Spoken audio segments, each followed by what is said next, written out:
আলহামদুলিল্লাহি রব্বিল আলামিন। যাবতীয় প্রশংসা, সমস্ত ইবাদত বন্দেগী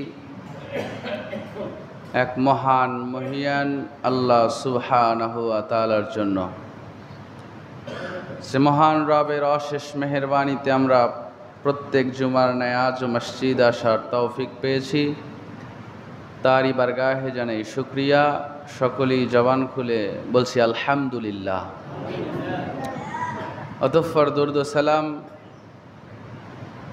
যার অক্লান্ত পরিশ্রমের পর আমরা এত সুন্দর মধুমাখা ইসলাম পেয়েছি, আমরা সকলেই একবার দরুদ পাঠ করছি, বলছি আল্লাহুম্মা সাল্লি আলাই, আল্লাহুম্মা বারিক আলাই। প্রিয় উপস্থিতি, আজকে খুবই গুরুত্বপূর্ণ একটি বিষয় আলোচনা করব। আমি আশা করব শেষ পর্যন্ত মনোযোগ ধরে রাখবেন এবং প্রত্যেকটা কথা পয়েন্ট টু পয়েন্ট মনে রাখার চেষ্টা করবেন। প্রত্যেকের, বিবাহিত অবিবাহিত, নারী পুরুষ সকলের জন্য এই আলোচনাটি জানা আবশ্যক বলে আমি মনে করছি। আপনারা যারা গত জুমায় উপস্থিত ছিলেন, আপনারা জানেন আমরা পিতামাতার উপর পিতামাতার হক সম্পর্কে আলোচনা করছিলাম। সন্তানের উপরে পিতামাতার হক কি কি।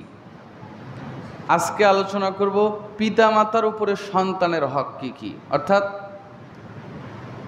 মানুষের অভিযোগ, প্রত্যেকটা পরিবারেই অভিযোগ যে সন্তানরা কথা শুনে না, সন্তান অনুগত নয়, মানে বাবার হুকুম মেনে চলবে এমনটা নয়। যেমন আমরা আগে দেখতাম, আমি দেখেছি আমার বাবাকে কখনোই আমার দাদার চেহারার দিকে তাকিয়ে কথা বলতো না। আমার দাদা মারা গেছে, আল্লাহ তাকে জান্নাতবাসী করুক। আমি দেখেছি এটা, আমার আব্বা তার বড় ছেলে কোনো দিন আমার দাদার মুখের দিকে তাকিয়ে আমি কথা বলতে দেখি নাই। আর এখন চোখের উপরে চোখ তুলে ছেলে বাবারে ধমকায়, মনে হয় আপনি ওরে জন্ম দেন নাই, ও আপনারে জন্ম দিছে। এটাই সমাজের অবস্থা। তো এমনটা তো হবেই। এই যে যুব সমাজের অধঃপতন, এর প্রতিকার কি, আমরা এই বিষয়গুলি আলোচনা করব ইনশাআল্লাহ। যেগুলো নষ্ট হওয়ার তো হয়েই গেছে, চেষ্টা করেন এদেরকে ফিরিয়ে নিয়ে আসার। আল্লাহ হিদায়াত দান করুক, দোয়া করছি আমরা। আগামী প্রজন্ম, আগামীতে যারা আসছে, আমাদের উত্তরসূরি যারা, তারা যেন এমন না হয়। আগামী প্রজন্মটা যেন আদর্শবান হয়, আগামীর যুবকরা যেন ইসলামমুখী হয়, আব্বা আম্মার অনুগত সন্তান হয়। তার জন্য আমাদের করণীয় কি, আমরা সেগুলি আপনাদেরকে জানাবো আজকে ইনশাআল্লাহ। চলুন আমরা জেনে নেই একজন সন্তানের উপরে পিতামাতার দায়িত্ব কি, হক কি, এবং আগামী প্রজন্মকে ইসলামমুখী করতে হলে, যাতে করে বৃদ্ধ বয়সে আপনার সন্তান বাড়ি থেকে বের না করে দেয়, এরকম আদর্শবান সন্তান গঠন করতে হলে আমাদের করণীয় 1 নাম্বার, বিবাহ করার সময় দিনদার স্ত্রী দেখে বিবাহ করা। অর্থাৎ আপনার সন্তানের জন্য একজন দিনদারিতা মহিলাকে আপনার বাচ্চার মা হিসাবে চয়েস করা, পছন্দ করা। এই বিষয়টা নিয়ে বাংলাদেশে অনেক হাসি তামাশা চলছে। বিশেষ করে আল্লাহ সুবহানাহু ওয়া তাআলা বলেন, আমি আয়াত পড়েছি খুতবায়, পবিত্র কোরআনের 4 নম্বর সূরা, সূরাতুন নিসা 3 নম্বর আয়াত। আল্লাহ বলছেন, ফানকিহু মা তাবা লাকুম মিনান নিসাই মাসনা ওয়া সুলাসা ওয়া রুবা। আয়াতের তরজমা এরকম, আল্লাহ বলছেন, মহিলাদের ভিতর থেকে তোমাদের যাকে ভালো লাগে তোমরা তাকেই বিবাহ করো। মাসনা 2টা, সুলাসা 3টা, রুবা 4টা। একটার কথাই নাই। তাহলে নারীদের ভিতর থেকে তোমাদের পছন্দ মতো 2টা, 3টা, 4টা করে বিবাহ করো, এ কথা আল্লাহ সুবহানাহু ওয়া তাআলা বলছেন। তবে যাদের সামর্থ্য নাই তারা একটাতেই সন্তুষ্ট থাকতে হবে। 2টা বিবাহ করছেন, 2টা বিবাহ, 2টা স্ত্রী, 2টা স্ত্রী, আবার 2টা করে সন্তান, এই পরিবারেও শান্তি নাই, ওই পরিবারেও শান্তি নাই, আজকে তেল আনতে লবণ ফুরিয়ে যায়। তো এরকম হইলে আপনার উপরে 2টা বিবাহ ফরজ নয়। যাই হোক, আল্লাহ সুবহানাহু ওয়া তাআলা পছন্দ মতো বিবাহ করার প্রতি উৎসাহ দিয়েছেন। আর রাসূলুল্লাহ সাল্লাল্লাহু আলাইহি ওয়াসাল্লাম বলছেন, সহিহ বুখারী কিতাবুন নিকাহ অধ্যায় 5090 নম্বর হাদিস, রাসূল বলেন, তুনকাহুল মারাতু লিআরবাইন,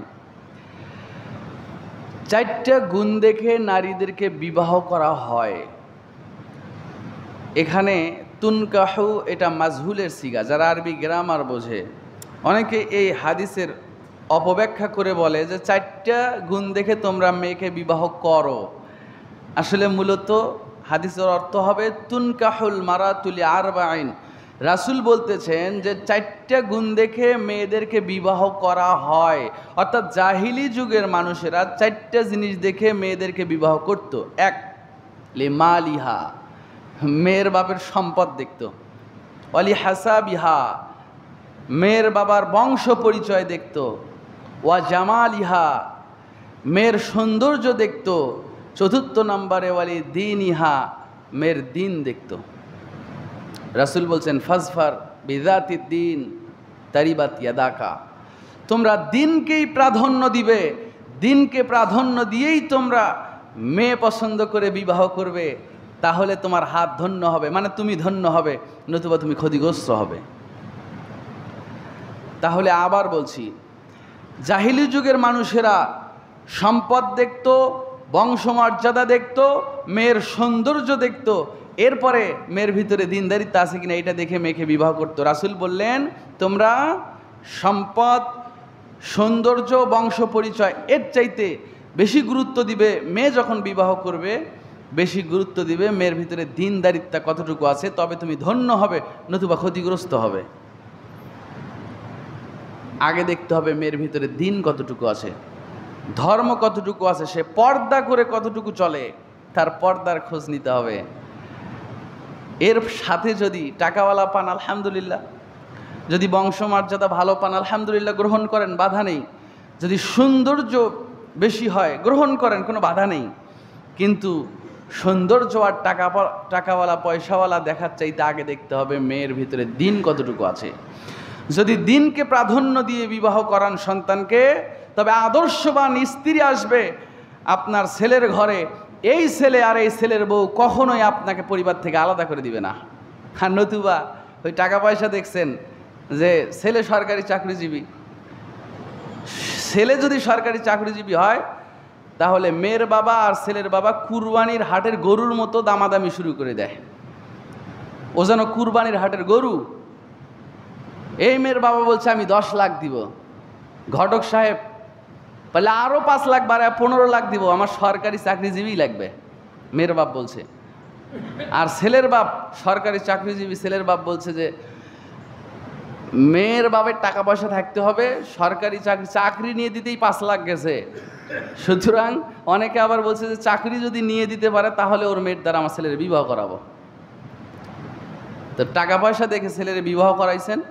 ওই ছেলের ঘরে যেই দিন ওই বউ আসলো, ওই দিন থেকে আপনার আর আপনার স্ত্রীর নামে, অর্থাৎ শ্বশুর শাশুড়ির নামে আপনার ওই স্বামীর কাছে নালিশ দিতে দিতে দিতে দিতে অভিযোগ করতে করতে করতে করতে আপনাকে আর আপনার স্ত্রীকে আপনার সন্তানের চোখে শত্রু বানাই দিছে। এখন আপনার ছেলের কাছে আপনি আর আপনার স্ত্রীর সবচেয়ে বড় শত্রু। এক মুরব্বী রিক্সা চালাচ্ছে, ঠিক মতো সামনের দিকে তাকাইতে পারতেছে না, ঘাড় কুজ হয়ে গেছে, ভাঁজ হয়ে গেছে, রিক্সা চালাচ্ছে। জিজ্ঞেস করা হইলো, আপনার কি সন্তান নাই, এই বয়সে রিক্সা চালান? ওই বেচারা আফসোস করে বলছে, আমার 4টা বেটা, 4টাই বিবাহ করে আলাদা হয়ে গেছে, বুইরা বুড়ির খোঁজ রাখে না, তো বাধ্য হয়ে রিক্সা চালাচ্ছে। আবার উনি আফসোস করে বলছে, আমার বয়স বেশি জন্য আমার রিক্সায় প্যাসেঞ্জারও ওঠে না। তো এমনটা তো হবেই, কারণ দিনদার দেখে আপনার ছেলে বিবাহ করার নাই। শোনেন, ছোট্ট একটা গল্প বলি, বাস্তব গল্প। আমার এক বন্ধু, সে বিবাহ করেছে, ও এক ভাই, মানে ওর আর কোনো ভাই নাই, বিবাহ করেছে একটা মাদ্রাসার ছাত্রীকে। বাস্তব ঘটনা বলছি, এই নাকাইহাটের ঘটনা। তো একদিন আমার কাছে ঘটনা শেয়ার করছে যে আব্বা আম্মার সাথে ওর তুমুল মানে ঝগড়া লাগছে। লাগার পরে ওর আব্বা আম্মায় ওকে ভেনও করে দিছে, মানে ও নিজে থেকে আলাদা হয়ে যায় নাই। ওর আব্বা আম্মায় বলছে যে তুই তোর স্ত্রী তোর বাচ্চারা নিয়ে আলাদা খা। ওনার কিন্তু আর কোনো সন্তানও নাই, ওই একটাই ছেলে।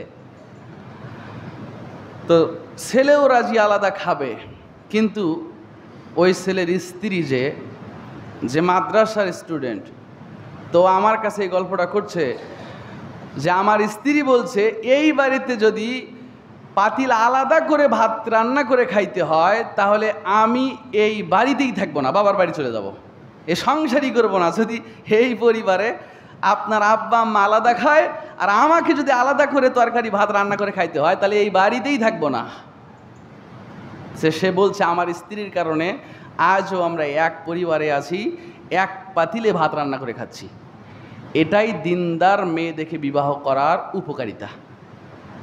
আমি কি বুঝাতে পারলাম? এজন্যই রাসূল বলছেন তোমরা দিনকে প্রাধান্য দিবে, এর সাথে টাকা পয়সা গ্রহণ করো, অসুবিধা নাই তো। বংশমর্যাদা সুন্দরী দেখে বিবাহ করো, অসুবিধা নাই, কিন্তু প্রথমে দেখতে হবে ওই মেয়ের ভিতরে দিনদারিত্বা কতটুকু আছে। আর একটা বিষয় রাসূল বললেন, বুলুগুল মারামের কিতাবুন নিকার ভিতরে হাদিস আসছে এবং আহমাদের ভিতরে হাদিসটা পাওয়া যাবে, আরও অসংখ্য কিতাবে হাদিস আসছে, আমি বুলুগুল মারাম থেকে বলছি। রাসূল বলছেন তাজাওয়াজুল ওয়াদুদ আল ওয়ালুদ, হে যুব সমাজ তোমরা যখন বিবাহ করবে, যে মেয়েকে বিবাহ করবে ওই মেয়ের ব্যাপারে দেখো ওই মেয়ে তার স্বামীকে কেমন ভালোবাসতে পারে, অর্থাৎ অধিক পরিমাণ স্বামীকে ভালোবাসবে এমন মেয়ে দেখে বিবাহ করো, এবং অধিক পরিমাণ সন্তান দিতে পারবে এমন মেয়ে দেখে বিবাহ করো। রাসূল বলেন আমি কিয়ামতের দিন আমার অধিক উম্মত নিয়ে কিয়ামতের দিন যাতে গর্ব করতে পারি। হাদিসটা আবার বলছি, রাসূল বললেন তাজাওয়াজুল ওয়াদুদ আল ওয়ালুদা, অধিক পরিমাণ স্বামীকে ভালোবাসে এবং অধিক পরিমাণ সন্তান জন্ম দেয় এমন মেয়ে তোমরা বিবাহ করো। এখন প্রশ্ন, বিয়ের আগে কেমনে বুঝবেন যে মেয়ে তার স্বামীকে কতটুকু ভালোবাসবে? আর বিয়ের আগে কেমনেই বা বুঝবেন যে ওই মেয়ে কয়টা বাচ্চা দিতে পারে? বোঝার উপায় আছে। এই হাদিসের ব্যাখ্যায় মুহাদ্দিসিন ইকরামগণ বলছেন ওই মেয়ে তার স্বামীকে বিয়ের পর কতটা ভালোবাসবে, স্বামীর সাথে কতটা সুসম্পর্ক থাকবে, এটা বোঝার জন্য ওই মেয়ের মাকে দেখতে হবে। কথাটা কি বুঝাতে পারলাম? মেয়ের মা তার স্বামীকে যতটা ভালোবাসে ওই মেয়েও বিয়ের পর তার স্বামীকে ঠিক ততটাই ভালোবাসবে, এটাই এই হাদিসের ব্যাখ্যা। এবং ওই মেয়ের মার কয়টা বাচ্চা হয়েছে, তার মা যে কয়েকটা বাচ্চা জন্ম দিয়েছে, যদি অধিক পরিমাণ বাচ্চার জন্ম দিয়ে থাকেন তাহলে বুঝে নিতে হবে ওই মেয়েরও অধিক পরিমাণ বাচ্চা হবে। কিন্তু আমাদের দেশে তো বলা হয় ছেলে হোক আর মেয়ে হোক দুইটার বেশি নয়, একটা হইলে নাকি ভালো হয়।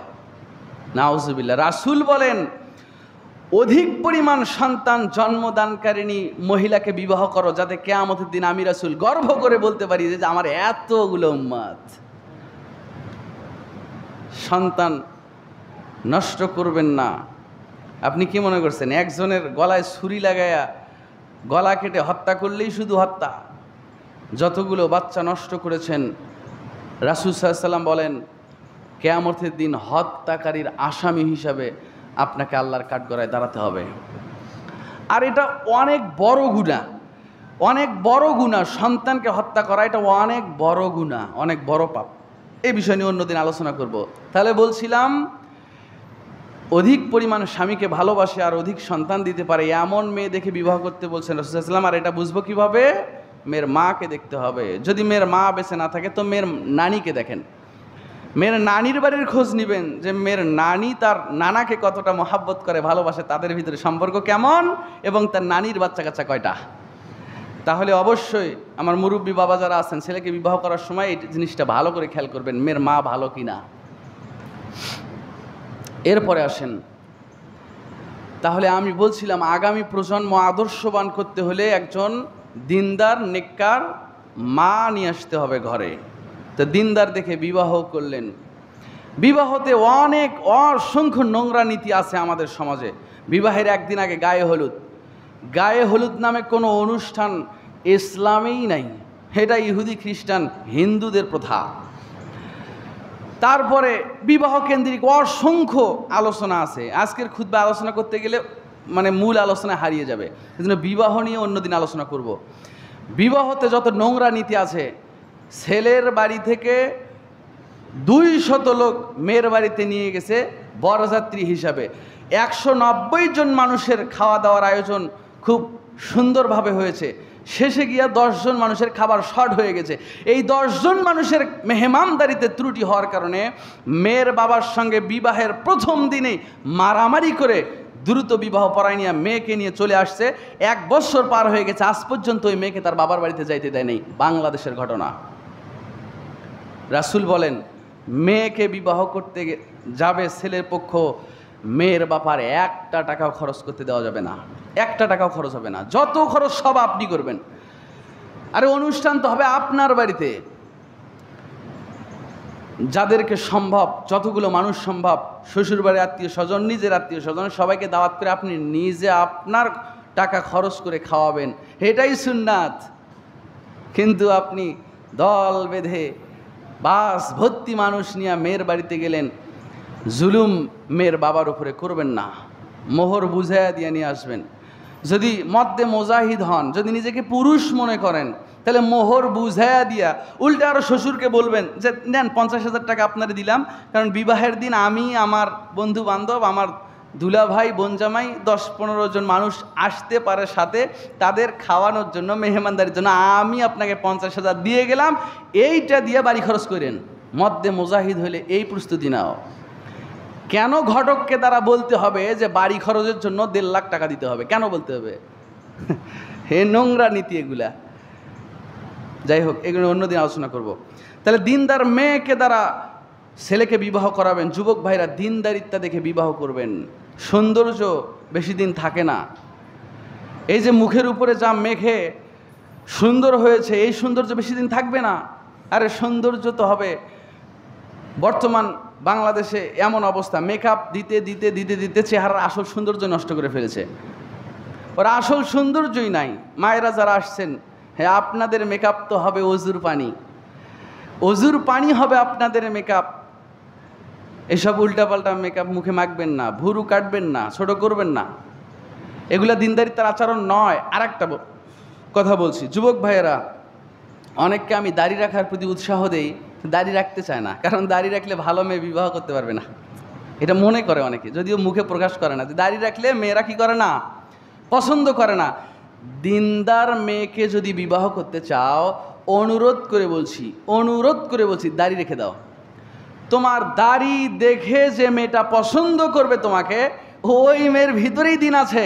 আর দাড়ির কারণে তোমাকে যে অপছন্দ করে বিয়ে রিজেক্ট করে দিবে, শুকরিয়া সিজদা দিবা আল্লাহর, আর বলবা এরকম জঘন্য মার্কা, ওই মমতাজ মার্কা মহিলার থেকে আল্লাহ তোমাকে হেফাজত করছে।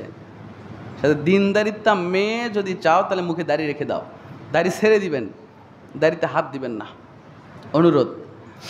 বলছিলাম, দিনদারিত্বা দেখে মেয়ে বিবাহ করে বাড়িতে নিয়ে আসলেন। এবার বাসর ঘরে বসে আল্লাহ রাসূল শিক্ষা দেন, স্ত্রীর মাথায় হাত রেখে দোয়া পড়তে হয়।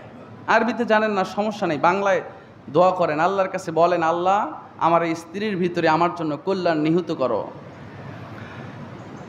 এই যে বিবাহ সম্পর্ক শুরু হলো, এই সম্পর্ক যেন জান্নাত পর্যন্ত থাকে, আল্লাহর কাছে দোয়া করেন। যাই হোক, লম্বা আলোচনা। এরপরে আসেন, আমি এর আগে আপনাদেরকে একদিন এই বিষয়টা বলেছি, বিবাহের পরে বাংলাদেশের মানুষ, সন্তান আপনার অনুগত নয় কেন?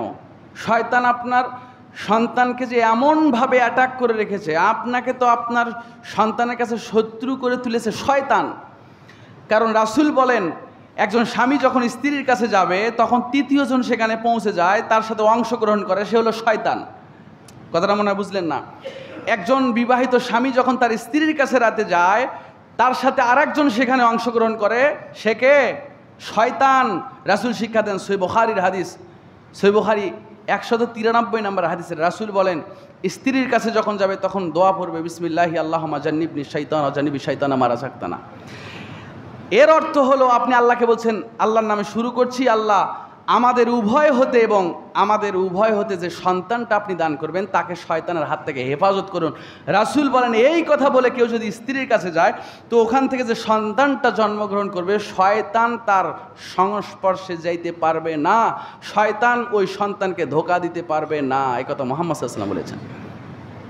তা আপনি তো এই দোয়া জানেনই না, আপনি তো কোনোদিন পড়েনই নাই, তো বলছে যে এইটা কি দোয়া পড়ার সময়? জি হ্যাঁ, এটা দোয়া পড়ার সময়, এটা পড়তে হবে।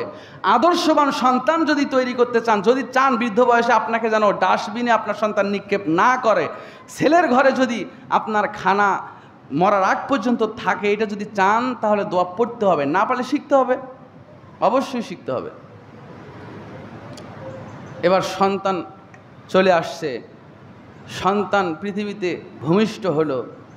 লম্বা আলোচনা, দ্রুত শেষ করে দিচ্ছি। সন্তান যখন ভূমিষ্ঠ হলো দুনিয়াতে, সর্বপ্রথম কাজ হলো, মানে একজন আদর্শবান ইসলামিক সৈনিক তৈরি করছেন আপনি, এজন্য প্রথম কাজ হলো সন্তান ভূমিষ্ঠ হওয়ার পরেই তাকে তাহানিক করবেন।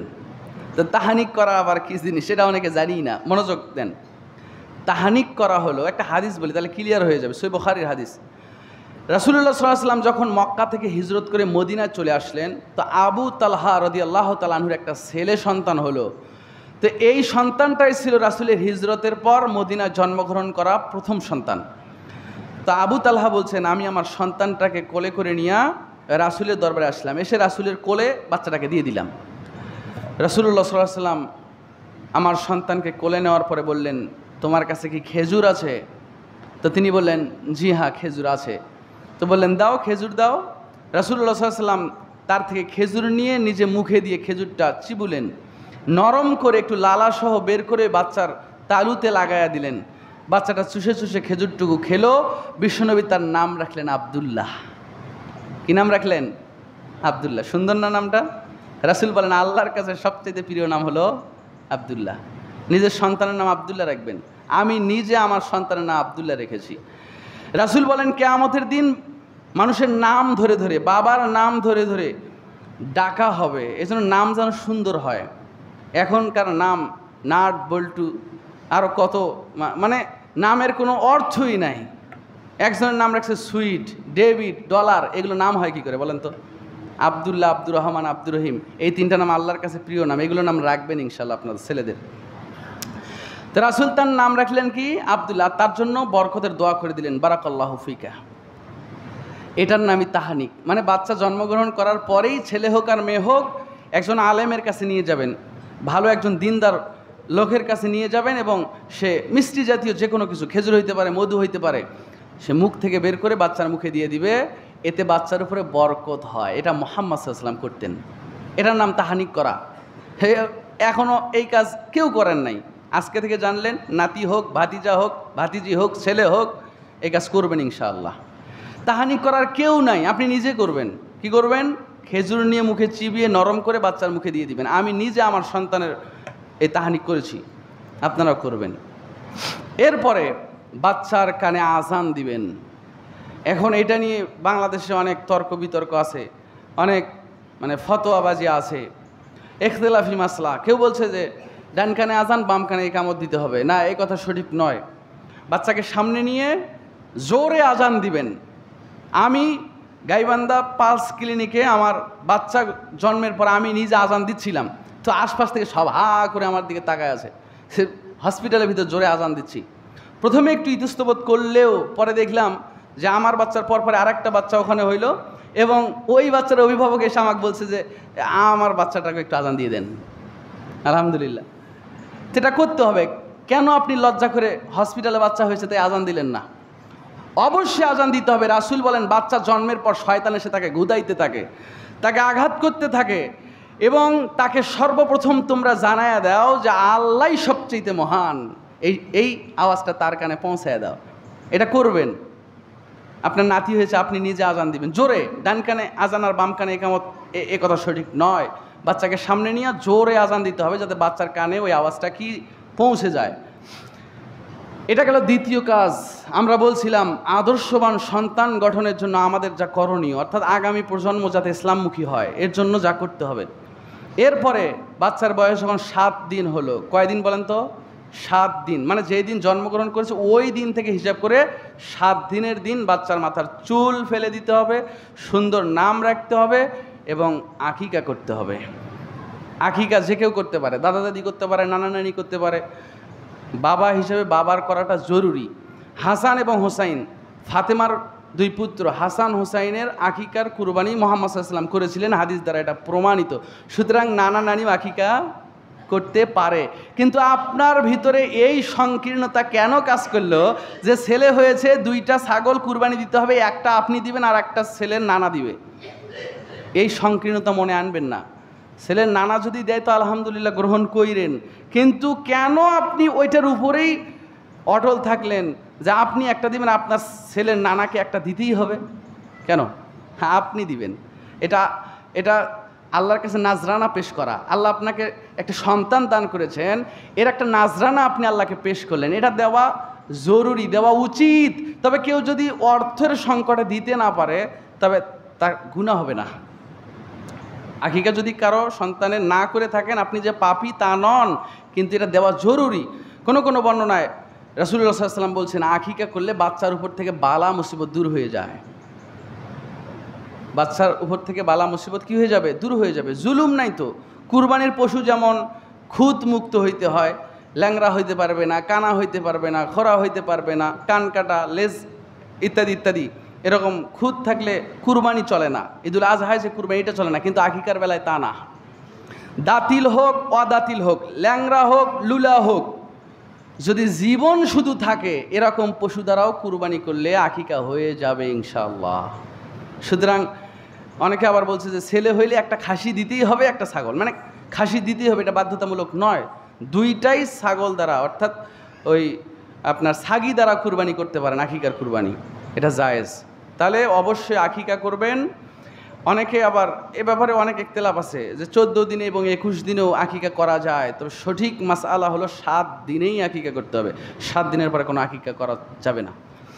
এরপরে আসেন, আকিকা হলো সুন্দর নাম রাখবেন এবং মাথার চুল ফেলে দিবেন। যদি বাচ্চার মানে অসুস্থ হওয়ার আশঙ্কা না থাকে, ফেলতেই হবে বিষয়টা তা না, ফেলা জরুরি যেহেতু রাসূল সাল্লাল্লাহু আলাইহি ওয়াসাল্লাম বলেছেন। তবে বাচ্চার যদি অসুখ হওয়ার আশঙ্কা থাকে, মৃত্যুর আশঙ্কা থাকে, তাহলে চুল ফেলানোর প্রয়োজন নাই।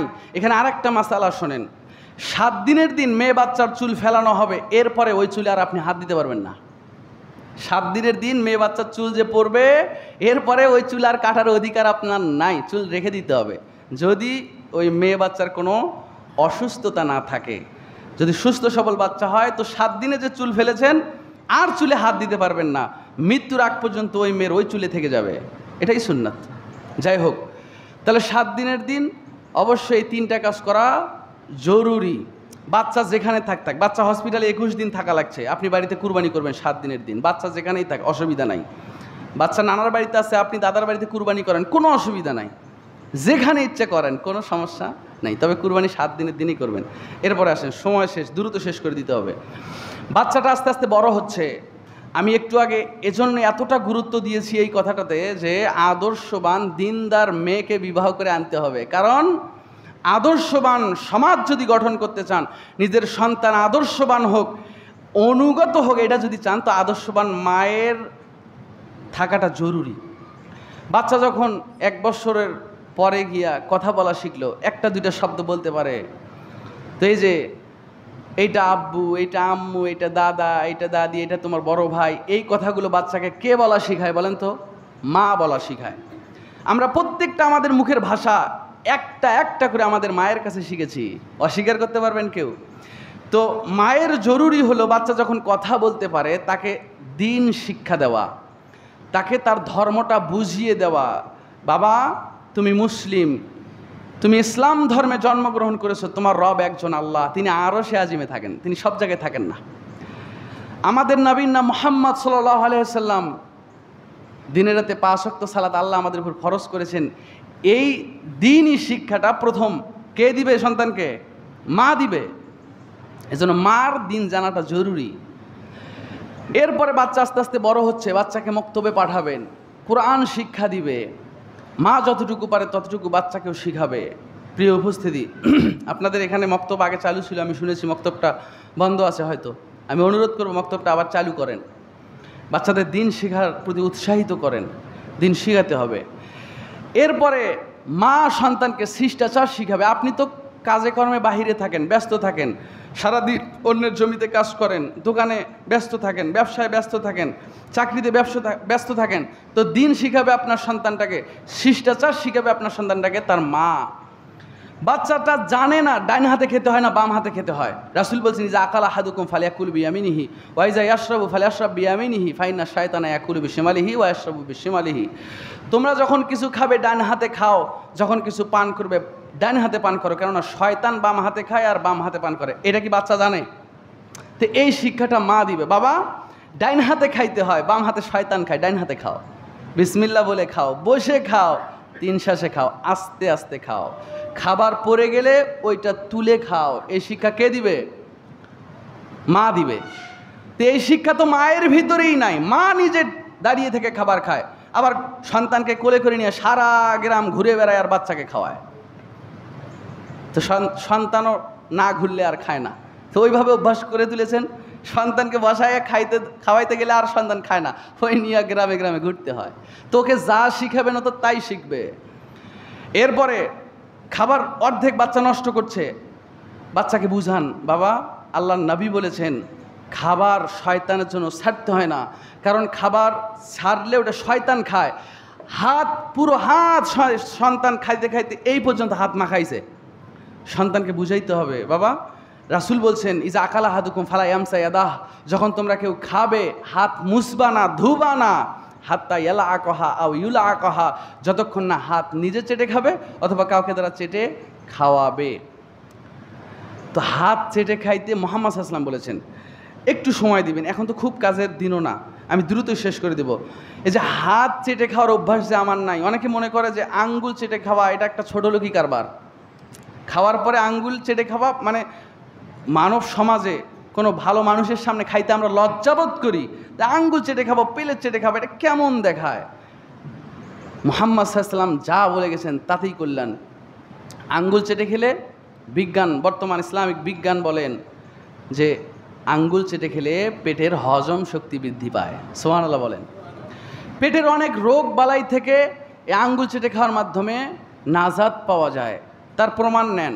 আচ্ছা, এই যে গরমের দিন চলে গেল, দেখবেন আপনার স্ত্রীর তরকারি রান্না করেছে, সকালবেলা রান্না করেছে এক পাতিল লাউয়ের তরকারি, সেখান থেকে আপনারা খাওয়ার পরে দুপুরের জন্য যে তরকারিটা রেখে দিল, ওই তরকারিতে মহিলারা হাত ঢুকাইতে দেয় না, হাত দিয়ে তরকারি নিতে দেয় না, কারণ হাত দিয়ে তরকারি নিলে নাকি তরকারি নষ্ট হয়ে যায়। এটা মনে হয় জানেন না আপনারা? জানেন তো, হাত দিয়ে তরকারি নিলে কি হয়ে যায়? তরকারি নষ্ট হয়ে যায়, যেন চামচ দিয়ে তারা নিতে বলে। আচ্ছা, একবারও ভেবেছেন হাত দিয়ে তরকারি নিলে তরকারি নষ্ট হয় কেন, তরকারি গন্ধ হয় কেন? এটা বিজ্ঞান বলে মানুষের হাতের আঙ্গুলের ভিতর থেকে এক প্রকার পদার্থ বের হয় যা আমরা চোখে দেখতে পাই না, বুঝতে পেরেছেন? যা খালি চোখে দেখা যায় না, একটা পদার্থ বের হয়। তা আপনি যখন হাত ঢুকাইয়া দিয়েছেন তরকারির ভিতরে, তখন আপনার হাতের এই পদার্থটা ওই তরকারিতে মিশে গেছে, যার কারণে ওই তরকারিটা দ্রুত নষ্ট হয়ে যায়। তো রাসূল বলেছেন তোমরা হাত চেটে খাবে। এবার বিজ্ঞান বলছেন কেউ যদি খাবারের পর আঙ্গুলগুলো চেটে খায় তাহলে ওই পদার্থটা তার পেটে যায়, এর ফলে তার পেটের হজম শক্তি বেড়ে যায়। সুবহানাল্লাহ। সেজন্য আঙ্গুল চেটে খাবে। আর এই শিক্ষাটা সন্তানকে কে দিবে বলেন তো? মা দিবে। তো মাই যদি এসব না জানে, মার ভিতরেই দিন নাই, তাহলে সন্তান কেমনে দিনদার হবে? আলোচনাটা ক্লোজ করে দিব আজকে। এরপরে সন্তান আস্তে আস্তে বড় হতে হতে সন্তানের বয়স 7 বছর হলো।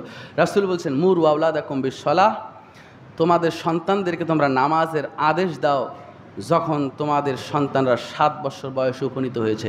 7 বছর বয়স হয়ে গেছে, আপনি সাথে করে সালাতে নিয়ে আসবেন, বুঝাবেন যে সালাত পড়তে হয়, এটা ইসলামের মৌলিক কাজ, এটা না করলে জান্নাত যাওয়া অসম্ভব, মুসলমান মানেই সালাত। আপনি সন্তানকে 7 বছর থেকে 10 বছর পর্যন্ত এইভাবে নিয়ে আসার অভ্যাস করবেন, বুঝাবেন। তো আপনার স্ত্রী আর আপনি বলছেন, ফজরে যখন আপনি নামাজে আসতেছেন, তো আপনার স্ত্রী বলতেছে যে আজকে বাহিরে প্রচুর ঠান্ডা, থাক সন্তানটাকে জাগানোর দরকার নাই, থাক ও ঘুমাক, আপনি যান। আপনার স্ত্রী এভাবে বলছে। আল্লাহর কসম আপনার স্ত্রীর ভিতরে দিন নাই। তো আজকে যে সন্তানটাকে বিছানায় শোয়ায় রাখলো, কালকে ওই সন্তানটাকে বিছানা থেকে উঠে ফজরের সালাতে আসবে, এটা আপনি বিশ্বাস করেন? ও জীবনেও আর উঠবে না, যত শীতই হোক। বাবা দেখো আমি উঠে গেছি, এটা কোনো শীত হইল? মরে তো আর যাব না, চলো সালাতে যেতেই হবে, সন্তানকে নিয়ে আসতেই হবে। তো বাবা আপনিই তো নামাজ পড়েন না, আপনার মসজিদের সাথে সম্পর্ক নাই, আপনি নিজেই সালাত পড়েন না, তো সন্তান তো বুড়া বয়সে আপনাকে পিটাবেই, কারণ আপনি তো সন্তানকে সেই শিক্ষা শিক্ষিত করেন নাই। সন্তানদের মূল্যায়ন করবেন, তাদেরকে সময় দিবেন, ভালোবাসবেন, দিন শিখাবেন। ধরায় দিছেন একটা মোবাইল, আপনি আপনার স্ত্রী ইশার সালাত পরে 10টার ভিতরে ঘুমায়া গেছেন, আবার 3টার সময় উঠে তাহাজ্জুদ পড়বেন। আর আপনার ছেলেকে ওই যে মোবাইল শরীফ কিনে দিছেন, ওই মোবাইল শরীফে ও রাত 2টা পর্যন্ত জেনার গল্প করছে, অশ্লীল ভিডিও দেখছে, আর আপনি আবার শেষ রাতে উঠে তাহাজ্জুদ পরে আল্লাহর জান্নাত যেতে চাচ্ছেন। তো রাসূল বলেন ওই সন্তান কিয়ামতের দিন আপনাকে না নিয়ে জাহান্নামেই যাবে না। আপনি কিন্তু তাহাজ্জুদ পড়ছেন, 5 ওয়াক্ত সালাত পড়ছেন, কিন্তু সন্তানকে কিনে দিয়েছেন কি? মোবাইল। তো এই সন্তান এই মোবাইলে যত পাপের কাজ করছে, যত মেয়ের সাথে জেনার গল্প করছে, তো সম্পূর্ণ একটা পাপের অংশ আপনার আমল নামায়, আর কিয়ামতের দিন এই ছেলে আপনাকে জাহান্নামে নিয়ে যাবে। এ কথা মুহাম্মদ সাল্লাল্লাহু আলাইহি ওয়াসাল্লাম বলেছেন। এখন শোনেন, সন্তান যদি 10 বছরে গিয়ে সালাত না পড়ে, রাসূল বলেন ওয়াজরিবুহুম, তোমরা তাদেরকে আঘাত করো, তারপরেও যদি কাজ না হয় তাহলে তার বিছানা আলাদা করে দাও, ঘর ছাড়া করো, বাড়ি ছাড়া করো, ওকে তেজ্য পুত্র করে দাও, ওকে সন্তান পরিচয় দেওয়ারই প্রয়োজন নাই। এতে করে কি হবে? ওকে যদি ত্যায্য করে দিতে পারো, তাহলে আল্লাহর কাছে ওই সন্তান সম্পর্কে আল্লাহ আপনাকে আর জিজ্ঞেস করবেন না। কিন্তু আপনি তাহাজ্জুদ পড়েন, হজ করে আসছেন, আপনার বাড়িতে থাকে, আপনার ছাদের নিচেই থাকে, আপনার রোজগার করার টাকাই খায়, আপনার বাড়িতেই ঘুমায়, নামাজ পড়ে না, সালাত নাই, কোরআন তেলাওয়াত জানে না, সারা রাত প্রেমের গল্প করে, আর অশ্লীল যত কাজ সব করে, মোবাইলে জুয়া খেলে।